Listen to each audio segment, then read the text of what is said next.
Honourable CS గారు ఆయన special CS of energy ఉండేప్పుడు వైజాగ్ వచ్చి మీటింగ్ పెట్టి మన ఇంజనీర్స్ అందరికి కూడాను ఒక స్లోగన్ ఇచ్చారు. ఏంటంటే బ్రింగ్ బ్యాక్ ప్రొఫెషనలిజం అని చెప్పేసి. అంటే కానీ ఆ ప్రొఫెషనలిజాన్ని మళ్ళీ బయటికి తెండి అని చెప్పేసి ఆయన చెప్పడం జరిగింది.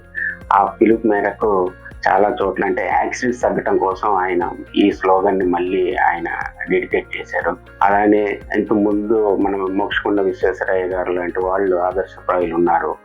అలాంటి వాళ్ళ దగ్గర నుండి మనం ఎంతో కొంత నేర్చుకొని లేదంటే వాళ్ళ అడుగుజాడలు నడిస్తే నిజంగా హ్యాపీ ఇంజనీర్స్ డే అనే మనము మరిన్ని తరాలుగా మరింత గొప్పగా చెప్పుకోవడానికి మరింత బాగా సెలబ్రేట్ చేసుకోవడానికి అర్హులం అవుతామని అనుకుంటూ thank you so much. Happy engineers day.